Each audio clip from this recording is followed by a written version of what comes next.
For the first time in history, people and machinery are working together, realizing a dream. A uniting force that knows no geographical boundaries without regard to race, creed, or color. A new era where communication truly brings people together. This is the dawn of the net. Want to know how it works? Click here to begin your journey into the net. Now, exactly what happened when you clicked on that link? You started a flow of information. This information travels down into your own personal mailroom, where Mr. IP packages it, labels it, and sends it on its way. Each packet is limited in its size. The mailroom must decide how to divide the information and how to package it.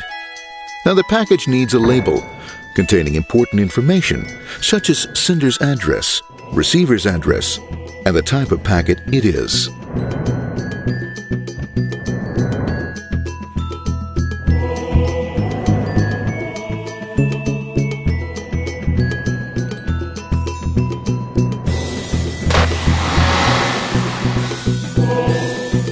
Because this particular packet is going out onto the internet, it also gets an address for the proxy server, which has a special function, as we'll see later. The packet is now launched onto your local area network, or LAN. This network is used to connect all the local computers, routers, printers, etc. for information exchange within the physical walls of the building. The LAN is a pretty uncontrolled place, and unfortunately, accidents can happen.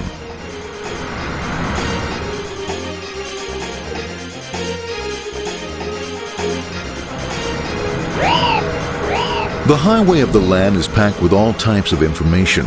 These are IP packets, Novell packets, Apple Talk packets. They're going against traffic, as usual. The local router reads the address and, if necessary, lifts the packet onto another network. The router, a symbol of control in a seemingly disorganized world. Whoops, sorry about that. Let's go with this one here, this one here. This one goes here, this one goes here. I don't like this one. Let's go with this one. Let's go here. A little bit this left. Let's go with this one here. Another channel here. Let's put that one here. Let's put that one here. There he is, systematic, uncaring, methodical, conservative, and sometimes not quite up to speed. Sorry. But at least he is exact, for the most part. That's the one goes there. That one goes there. That one goes there. That one goes there. And this one goes there. Oh, another one goes there. That goes there. He's fine. Let's go there. That goes there. He goes there. Oh, let's put that one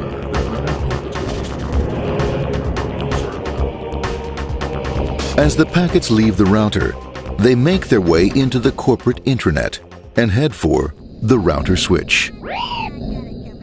A bit more efficient than the router switch plays fast and loose with IP packets, deftly routing them along their way.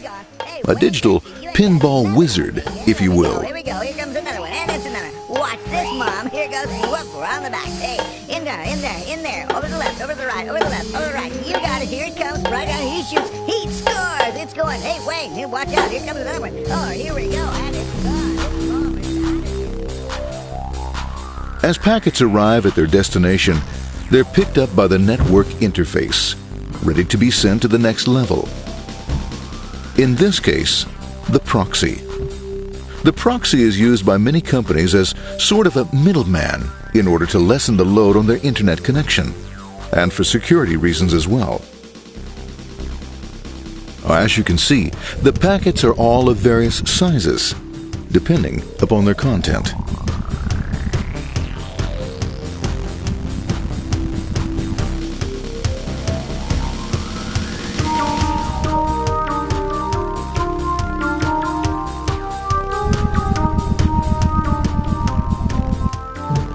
The proxy opens the packet and looks for the web address, or URL.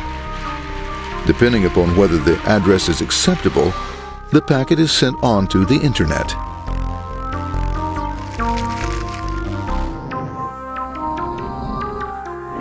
There are, however, some addresses which do not meet with the approval of the proxy, that is to say, corporate or management guidelines.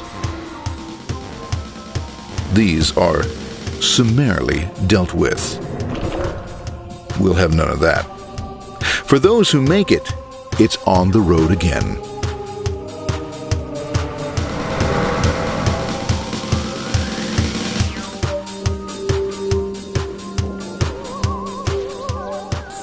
Next up, the firewall.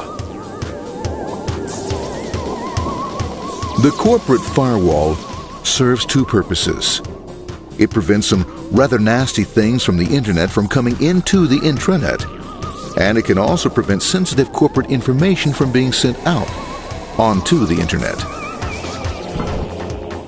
Once through the firewall, a router picks up the packet and places it onto a much narrower road, or bandwidth, as we say.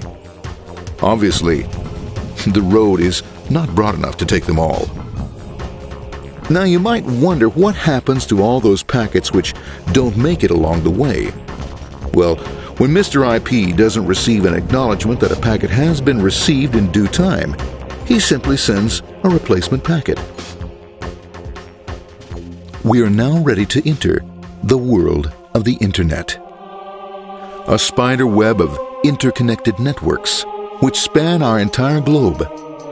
Here, routers and switches establish links between networks. Now, the net is an entirely different environment than you'll find within the protected walls of your LAN. Out here, it's the Wild West.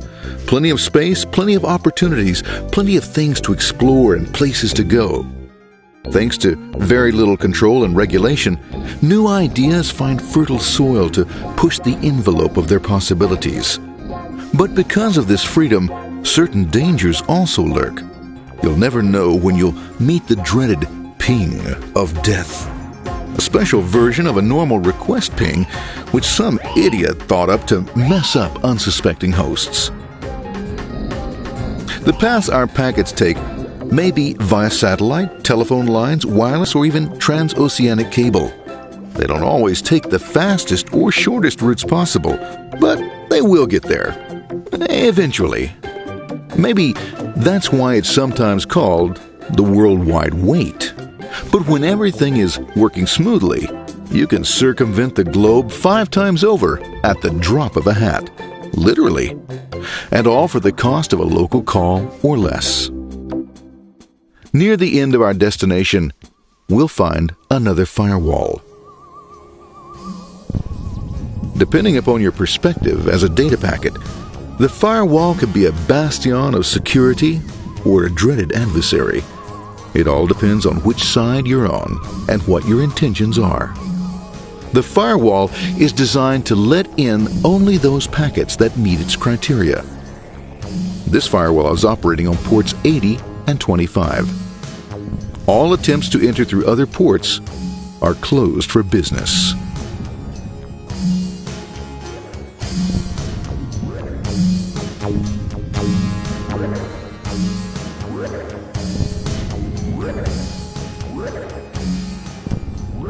Port 25 is used for mail packets, while Port 80 is the entrance for packets from the Internet to the web server. Inside the firewall, packets are screened more thoroughly. Some packets make it easily through customs, while others look just a bit dubious. Now, the firewall officer is not easily fooled, such as when this ping of death packet tries to disguise itself as a normal ping packet. It's okay, go on, it's okay, no problem. Have a nice day. We out of here. Bye. For those packets lucky enough to make it this far, the journey is almost over. It's just a line up on the interface to be taken up into the web server. Nowadays, a web server can run on many things, from a mainframe to a webcam to the computer on your desk, or why not your refrigerator? With a proper setup, you can find out if you have the makings for chicken cacciatore or if you have to go shopping. Remember, this is the dawn of the net.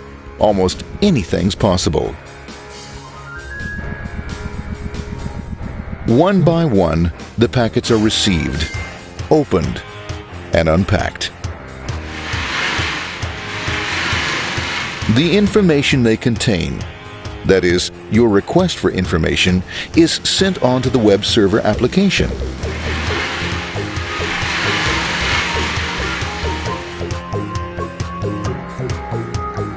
The packet itself is recycled,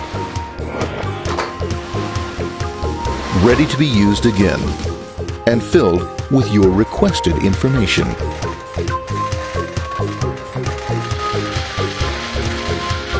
Addressed and sent out on its way back to you.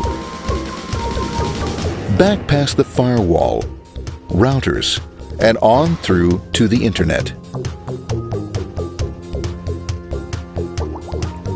Back through your corporate firewall.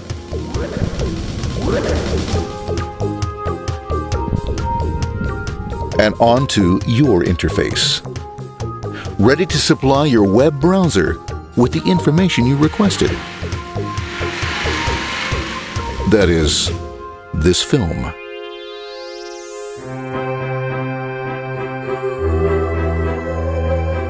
Pleased with their efforts and trusting in a better world, our trusty data packets ride off blissfully into the sunset of another day, knowing fully they have served their masters well. Now, isn't that a happy ending?